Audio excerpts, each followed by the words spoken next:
Hi everybody, my name is Todd Creager. What I do is I help couples heal through crises such as infidelity. I also help couples rekindle passion and increase sexual desire, which is the topic of our video today. And I also help people heal from trauma using eye movement desensitization and reprocessing, typically referred to as EMDR, which is a wonderfully fast and effective method to help people move through trauma so that they could not be suffering from PTSD. But today we're talking about low sexual desire. Specifically today, the causes or factors that contribute to low sexual desire. In my next video, I will be talking about treatment of low sexual desire based on which factors or causes it is. Sometimes there's more than one. So let me start with, because I have 8 categories that I use here to discuss why people have low sexual desire. And this is something I've talked about with physicians. I've given many of these talks to physicians as well as psychotherapists, as well as graduate students.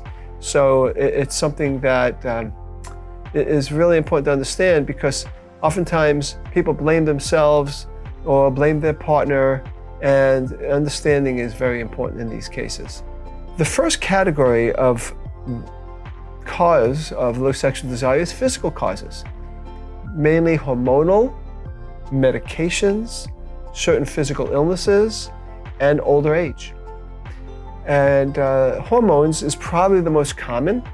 If a man, for example, or a woman has low testosterone, that will affect their sexual desire. If a person is on certain medications, such as antidepressants, or even some allergy medications, or definitely some high blood pressure medications, anything that says may make you drowsy can affect your libido, your sexual desire. Certain physical illnesses, such as sometimes diabetes, heart problems, congestive heart failure, that was what was escaping me, autoimmune disorders, those kinds of issues, that they can really affect people's libido, sometimes psychologically because they're in this survival mode, but also the illness itself can affect the hormones and the feedback systems that we need, the neurotransmitters in the brain that may lower libido. Not always, and there are people that have chronic illnesses that can have great sex lives, but it's something to look at.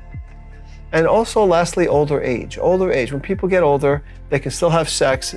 As they say, it's one of the last things to go. It is a system in our body, the sexual system, that we can enjoy for many, many years. However, older age may require more stimulation to be aroused, and desire is sometimes less, and you just got to do a little bit more. Now, in all of these, whether it's hormones and medications or chronic, or certain physical illnesses or older age, this is when we need to collaborate with other physicians. And in the next one, I'll be talking about different treatment and what I do in these cases. And I'll give you an example as well.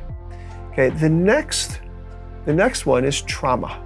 Now, the next 3, trauma, and the next 2 I talk about, all involve loss.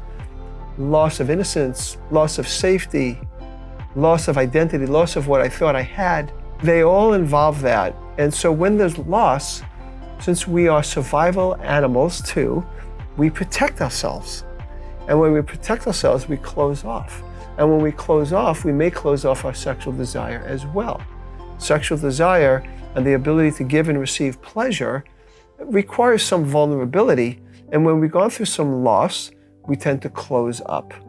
So it makes sense that it can affect sexual desire. And when people come to see me, and especially when we can rule out anything physical, I am looking for loss, when it happened, how it correlates with when the person lost their sexual desire. These are important facets of their history that's important for me to find out so I can assess, what is causing it.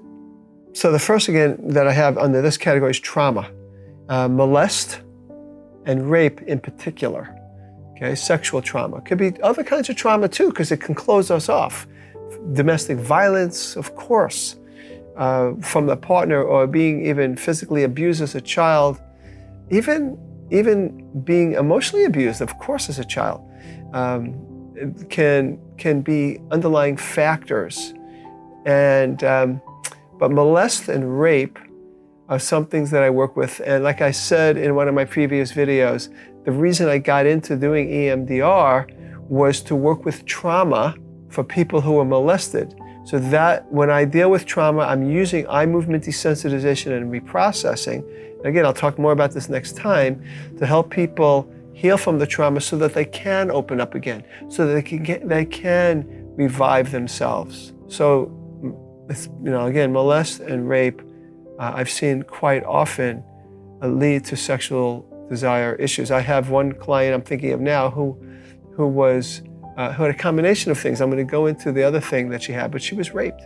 And when she was raped at a young age in college, which was unfortunately a time when a lot of people get raped, it was her first sexual experience. She was 18, a freshman in college. And so she associated sex with all that guilt and all those bad feelings. So we did she had some EMDR done, as well as other things that I did with her. Betrayal from infidelity. It's another loss. It's another thing that can contribute to low sexual desire. Sometimes we're talking about infidelity of the current relationship. Sometimes it's of a past relationship. And I talked about this in a very recent video, of course, and where we help the person who's cheated by looking at their underlying trauma that they've had that may have been one of the factors that caused their infidelity. We also help the betrayed person deal with any traumas that it triggered in them from the past, abandonment issues or whatever. And then we also help them in terms of dealing with the trauma of the pictures in the betrayed person's mind, or remember the image of the discovery of what happened. All these things can close people down, protect themselves, and they can lose their sexual desire. The next one that's also about loss is early parental abandonment and neglect. Recently I talked about abuse, which can definitely be part of the whole thing of molest, rape. There's abuse, there's when we close off. But even the absence of love. So the presence of abuse can cause it, but the absence of love, absence of nurturance, when parents abandon for whatever reason or neglect, can be a big contributing factor to low sexual desire. The person's living in a protected state where they don't expect people to be there for them. Some of these people, they have sexual desire in the beginning of relationships, but as they get more attached and more committed, that's when their unconscious expectation of being abandoned comes up again and they lose their sexual desire. Another one is anti-sexual messages that people receive due to religion. And some of these there's a combination of things that happen with certain people. So when a person I have one person that had anti-sexual messages as well as the rape that went through. And so she was a prime candidate for low sexual desire, as well as other sexual disorders. She's had a hard time with orgasm. But it makes sense because it requires a vulnerability, it requires an openness. And when you get these shame messages, anti-sexual messages due to religion or some other reason, sometimes the anti-sexual messages are not because of religion. It's actually because one of the partners has their own shame or guilt. Maybe because they were molested or because they molested. I've seen all of that. And so for the parent to deal with their issues, whether it's through religion or their own past sexual issues, they project it onto the child and the child feels like sex is bad. And so of course, if they have low sexual desire, it's a benefit to them on that level. We call it secondary gain. I don't have to go through the shame. So we want to change those messages, of course. The next one is situational stress. Sometimes I have people come in and they lost their sexual desire at the same time that they lost their job or their partner lost their job, or there was some health change, or their parent passed away. And so currently, they're still dealing with it. So in these cases, a lot of times their energy is going towards survival and reorganizing around this new situation in life. And so in those cases, it's a very different kind of treatment. Sometimes people come in, this is the 7th of the 8 factors, they come in with low sexual desire, but really it's due to another sexual dysfunction. Like they really have problems with erections, let's say. A man having problems with erections, maybe because there are other factors on that. It could be other issues with erection, it could be physical, it could be psychological. but because they anticipate being a failure, they lose their sexual desire. So the sexual desire is actually a secondary condition. The primary in this case is erection issues. So we want to look at that. Same thing with women and orgasmic issues, men too, with retarded ejaculation issues. They may do, in order to avoid the pain of it not being successful or the feeling of being a failure, they lose their sexual desire. The last one, and I'll spend a lot more time on it in the next video in terms of treatment, is relationship dynamics. And that's a big one. That's a big one. I saved the best for last because, if you're a partner who feels emotionally disconnected, especially if you're the women, but it's true for some men too, it's not that black and white, you may lose sexual desire because you don't feel the emotional closeness, you don't feel the emotional connection. That's very important. Another thing I look at with relationship dynamics is what I call the parent-child pattern in certain relationships.